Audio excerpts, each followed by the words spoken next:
Hey guys, welcome back to Free Car Repair. Our mission here at the garage, guys, is to save you as much money as we can. That's why we make these absolutely free videos. Let's go ahead and start on it now. We'll demonstrate on 2016 Ford F-150 that we have here at the garage, guys. That truck right here. You have two fuse boxes. We'll need to open only one of the fuse boxes that's located under the hood. This is your car battery, and if we zoom in, guys, behind that car battery you have a fuse box. That's the cover right here that you need to open, and once you open that cover, your fuse box will look just like that. Check it out. That's the layout. Now, before we continue, let's explain why it's important to test fuses and relays. That way you don't waste your time and money.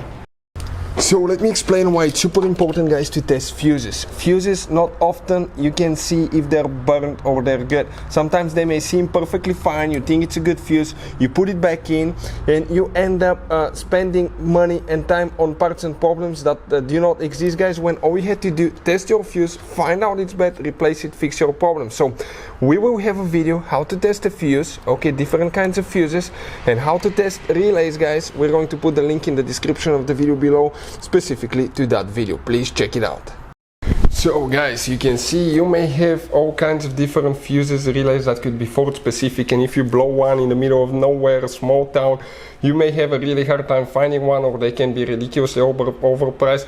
We recommend to keep some spares in your glove box. We'll put a link in the description of the video below where you can get them from at a good price and quick shipping. What we need to check here now, if you come in that fuse panel right here, guys, you can see we're talking about that fuse panel right there. And we'll be coming on the very right side, that row. You need to check, okay, the fuse that you will need to check specifically, guys, will be fuse number 1, 2, 3. The 20 amp fuse, guys, in our case, third fuse from bottom to top. On the right side, that's the fuel pump fuse. Hey guys, hopefully the video was helpful. If you have any questions, don't hesitate to let us know. Leave a comment below. We'll try to make a video for your specific problem. Like, subscribe, comment, let us know what you think. And guys, by the way, we have more than 19,000 free repair videos on our YouTube channels, videos that can save you thousands of dollars in repairs. Thank you for watching and see you next time.